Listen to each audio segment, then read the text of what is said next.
600 miles northwest of Oahu, over the open Pacific, the morning of the 4th of June, 1942.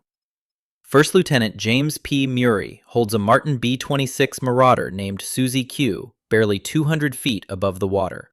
A single torpedo slung beneath its belly, aimed at the flight deck of the Japanese carrier Akagi. 0 fighters are already on him. Machine gun fire rakes the fuselage, wounds crewmen, chews through the wings and engines. Muri releases the torpedo, and it misses. But the near miss forces Akagi into a hard, evasive turn at the exact moment its own strike aircraft are trying to launch. Muri pulls up and clears the carrier's flight deck, so low that men on board would later say they ducked. He nurses Susie Q back to Midway with more than 500 bullet holes in her skin, a wheel shot away, both propellers damaged, and every man aboard still alive. Pause on that sentence. Every man aboard survived a run that by any reasonable arithmetic should have killed them all, in an aircraft that 8 months earlier, American flight instructors had already started calling the Widowmaker, before a single one of its crews had ever seen a Japanese fighter. This is not a story about one lucky pass over a burning carrier deck at Midway. This is the story of the only American bomber of the Second World War that killed more of its own pilots in training in the skies over Florida than German gunners would manage to kill of its crews per sortie once it finally reached the war it was built for, and of how that same airplane ended the war with the lowest loss rate of any bomber the United States Army Air Forces put into the sky. Part 1. The airplane's problems began, in a sense, before it existed at all. In January 1939, the Army Air Corps circulated a design requirement for a fast, twin-engine medium bomber, and a 27-year-old engineer at the Glenn L. Martin Company named Peyton M. Magruder answered it with a design, internally numbered Model 179, built around one governing idea: speed above everything else. To hit the Army's demanding top-speed target, Magruder gave the aircraft a wing smaller and more heavily loaded relative to its weight than any bomber the Army Air Corps had ordered before. A wing built for cutting through the air fast, rather than for the gentle, forgiving lift a training pilot might have wanted. The design looked so good on paper that the Army did something it rarely did. It ordered 201 of them straight off the drawing board in August 1939, before a single prototype had left the ground. No flight test data existed yet to confirm the wing loading Magruder had chosen would behave the way his calculations said it would. Martin was not new to military aviation when Magruder's design landed on the drawing board. The company Glenn Luther Martin had founded in 1912 had already built bombers for the Army going back to the First World War, and by the late 1930s, its Baltimore, Maryland plant was a serious competitor for every new bomber contract the Army Air Corps issued. The competition for what became the B-26 contract was unusually direct. The Army's January 1939 specification drew serious proposals from at least Martin and North American Aviation, and Martin's Model 179 won specifically because its projected top speed, close to 280 miles an hour with a full bomb load, beat every rival design on paper. That same paper victory, purchased by shrinking the wing rather than by any exotic new engine technology, is what eventually filled MacDill's accident logs. Part 2. It behaved, in the air, exactly as the math predicted, which was the problem. A wing that small, carrying an airplane that heavy, needed far more speed to generate lift than pilots trained on docile single-engine trainers were used to, which meant landing approaches flown at roughly 150 miles an hour, uncomfortably fast for men who had learned to fly on aircraft that touched down at half that speed. Stall it, or lose an engine on takeoff before building enough airspeed, and the Marauder gave a pilot very little room to recover. Through 1941 and into 1942, as new crews cycled through transition training, accidents piled up fast enough that airmen at MacDill Army Airfield outside Tampa began repeating a grim, only slightly exaggerated rhyme: one a day in Tampa Bay. The actual numbers were bad enough without embellishment. Records show 15 Marauders crashed at MacDill in a single 30-day stretch, and 13 went into Tampa Bay itself across 14 months between August 1942 and October 1943. Not literally one every single day, but close enough to feel that way to the men waiting their turn in the cockpit. Crews had already given the aircraft a small library of nicknames by then: the Widowmaker, the Flying Coffin, and, because its stubby wings looked absurdly small beneath such a heavy fuselage, the Flying Prostitute, on the reasoning, repeated in ready rooms across the training command, that it had no visible means of support. The comparison that stung most was sitting on the next runway over. The North American B-25 Mitchell, developed to roughly the same medium bomber requirement around the same time, used a much larger, more generously loaded wing, and consequently handled far more forgivingly at low speed, becoming popular enough with its own crews that Doolittle chose it, not the faster Marauder, to lead his celebrated raid on Tokyo in April 1942. Pilots training on the Marauder only a few months later, reading about that raid in the same newspapers that reported MacDill's latest crash, could not have missed the implication. The Army's other new medium bomber was already a national hero, and theirs was killing men before it left Florida. Part 3. The accidents drew attention all the way to Washington. The Senate Special Committee to investigate the National Defense Program called Glenn Martin himself before it to explain why his airplane kept killing its own pilots before it had flown a single combat mission. Martin's answer was that the wings were simply too short for the weight the aircraft had grown to carry as armor and armament were added. Asked why the wings had not already been redesigned, Martin explained that the production line was too far along and the contract too far committed to make the change now. Truman's response, by every account of the exchange, was blunt: fix it, or the contract would be canceled. Martin fixed it. Part 4. Fixing it and proving it had been fixed turned out to be two separate problems. Because by the summer of 1942, a rumor had spread through Marauder training bases that had nothing to do with wing loading at all. That the aircraft simply could not be flown safely on one engine, could not be turned into a dead engine without falling out of the sky, and could not be landed safely with only one propeller turning. General Henry Hap Arnold, Chief of the Army Air Forces, asked Colonel Jimmy Doolittle, already famous for leading the raid on Tokyo 2 months earlier, to investigate whether the Marauder program should simply be canceled outright.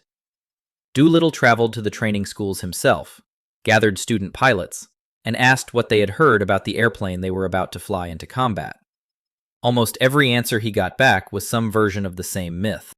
Doolittle's response was to walk out to a Marauder, take off, deliberately feather one engine during the takeoff roll itself, bank the aircraft into a full turn toward the dead engine, fly a complete pattern, and land with the same engine still shut down, in front of the very students who had just told him it could not be done.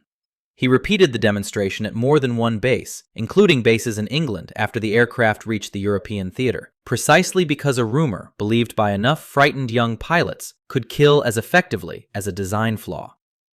General Arnold's choice of Doolittle to investigate the Marauder crisis was itself deliberate. By mid-1942, Doolittle was arguably the most famous pilot in the country, a man who had led 16 B-25s off an aircraft carrier deck to bomb Tokyo itself only weeks earlier. And Arnold needed exactly that kind of credibility to counteract a rumor that had already convinced frightened student pilots that an entire aircraft type was fundamentally unsafe. Doolittle himself later wrote that when he gathered student pilots and asked what they had heard about the airplane, the answers came back almost word for word the same at every base he visited: that it would not fly on one engine, could not turn into a dead engine, and could not be landed safely with only one propeller turning. A belief so uniform across bases that had never trained together that it had clearly spread through rumor rather than through anyone's actual documented experience. Part 5. Even a redesigned wing and a general's personal flight demonstrations could not undo what the Marauder's reputation had already cost it by the time it reached actual combat.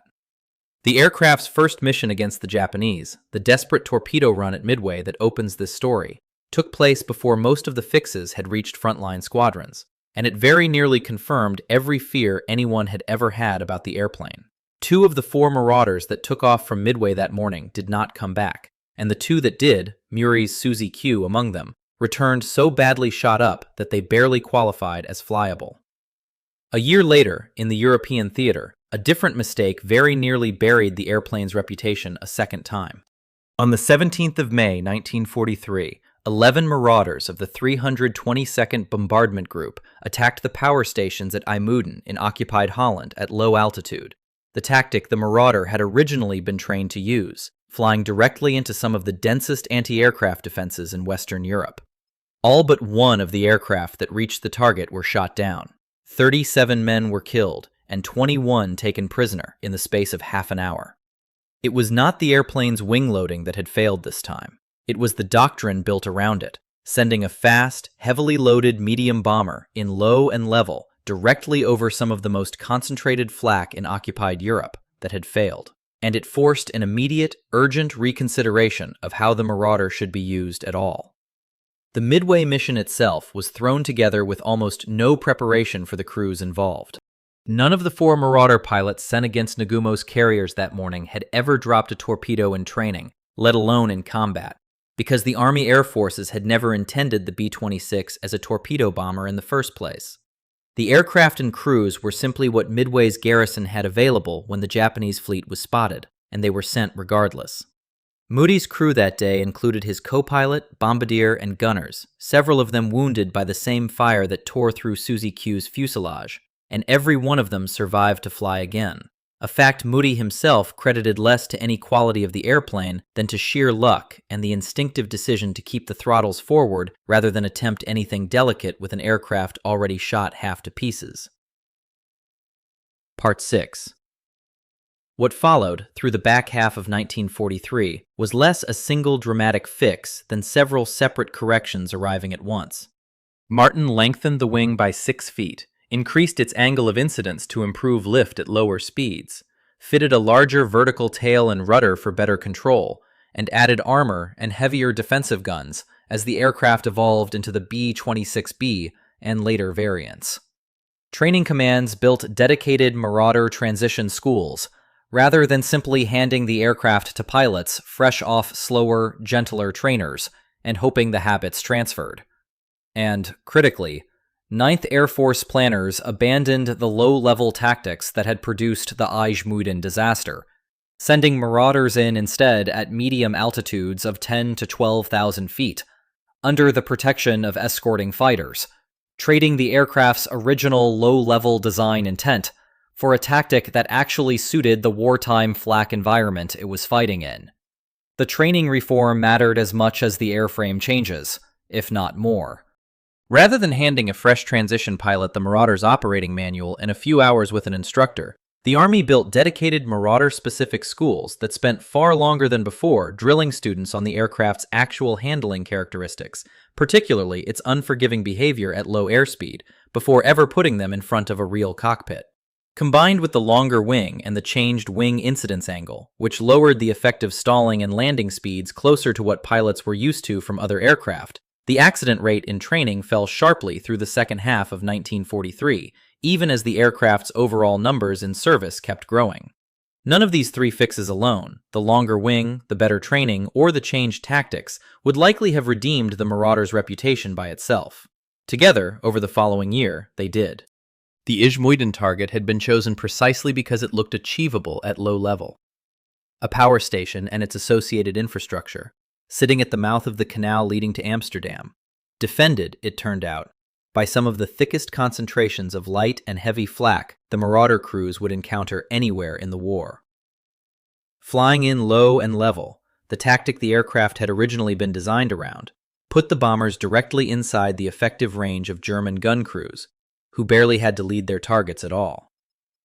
10 of the 11 aircraft that reached the target that morning did not return, in a single mission lasting under half an hour, a loss rate that would have ended most bomber programs outright, had it not arrived alongside a wing redesign already underway and a growing body of evidence that the aircraft, flown differently, could survive.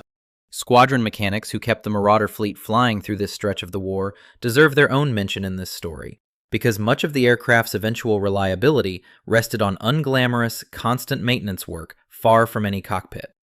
Ground crews serviced the aircraft's twin Pratt & Whitney R2-800 engines, among the most powerful radial engines fielded by any Air Force in the war.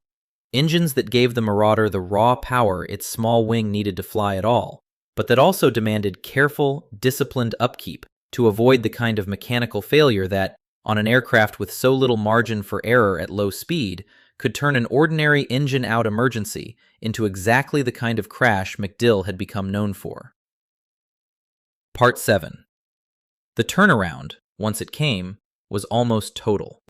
By 1944, the B-26 Marauder was recording a combat loss rate under 0.5% per sortie in the European theater, the lowest of any American bomber flying against Germany, lower than the vastly more celebrated B-17 and B-24 heavy bombers it flew alongside. Across the whole war, Marauder crews flew more than 110,000 sorties and dropped over 150,000 tons of bombs. One individual aircraft, a B-26B nicknamed Flakbait, survived 202 combat missions over Germany, the Netherlands, Belgium, and France, plus several additional decoy flights, absorbing more than 1,000 recorded flak and bullet holes along the way, losing its electrical system once and its hydraulics twice, and limping home on a single engine on at least 2 occasions, once with that engine on fire.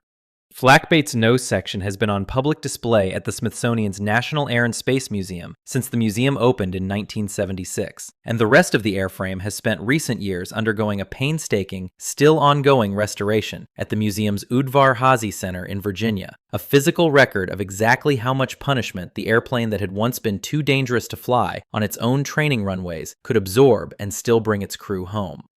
Flakbait's own 207 recorded flights, tallied in painted symbols along its fuselage, one for every mission plus a swastika for a Focke-Wulf FW-190, its engineer-gunner, Staff Sergeant Don Tyler, shot down in October 1943, made it not just a lucky airplane, but a working record of exactly how much structural punishment a Marauder could absorb by the later stages of the war and still return its crew home intact.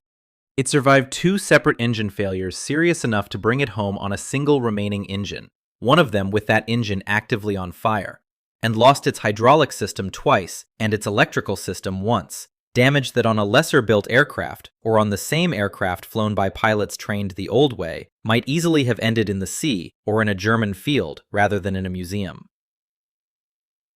Part 8. The honest version of this story resists the simplest possible telling on both ends. The popular shorthand, 1 a day in Tampa Bay, was itself an exaggeration even of a genuinely bad accident record, the kind of rhyme that spreads because it is catchy rather than because it is precisely accurate, and this channel would rather say so plainly than repeat it as documented fact. But the underlying fear it captured was not invented from nothing.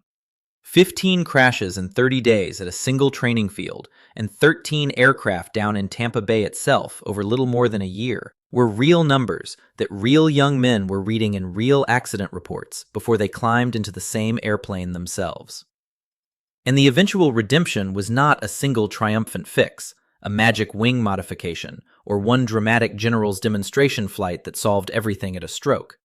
It took a longer wing, a rebuilt training pipeline, a change in the fundamental way the aircraft was used in combat, and roughly 2 years of accumulated experience before an airplane nicknamed for killing its own pilots became the safest bomber, statistically, that the United States flew in the war against Germany. By the time the war ended, 9th Air Force Marauder groups alone had flown well over 129,000 sorties and dropped more than 169,000 tons of bombs across occupied Europe, figures that dwarfed what anyone at MacDill Field in 1942, watching crashed airframes pulled from Tampa Bay, could plausibly have predicted for an aircraft type that had come within a Senate committee hearing of being redesigned by threat of contract cancellation, and within a single disastrous half-hour over Emuiden of having its entire operational doctrine discredited a second time. Not every young man who trained on the Marauder in its worst months got the chance to see any of this vindication.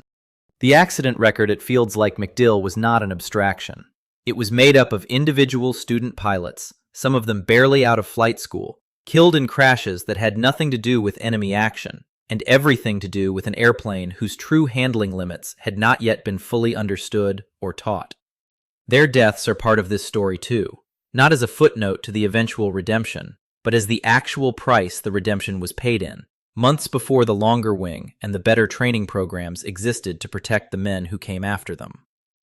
James Muri, the pilot who brought Susie Q home from Midway with 500 bullet holes in her and every man aboard alive, stayed in the Army Air Forces and its successor, the Air Force, for 24 years, retiring as a lieutenant colonel. He and his wife Alice eventually settled in Montana, first at Bridger Creek and later in Billings, and Muri received the James Doolittle Award, named for the same general who had once flown a one-engine demonstration to save the very aircraft type Muri had flown into Akagi's flak in 2003. He died in Laurel, Montana on the 3rd of February 2013 at the age of 94, and is buried at the Eastern Montana State Veterans Cemetery in Miles City.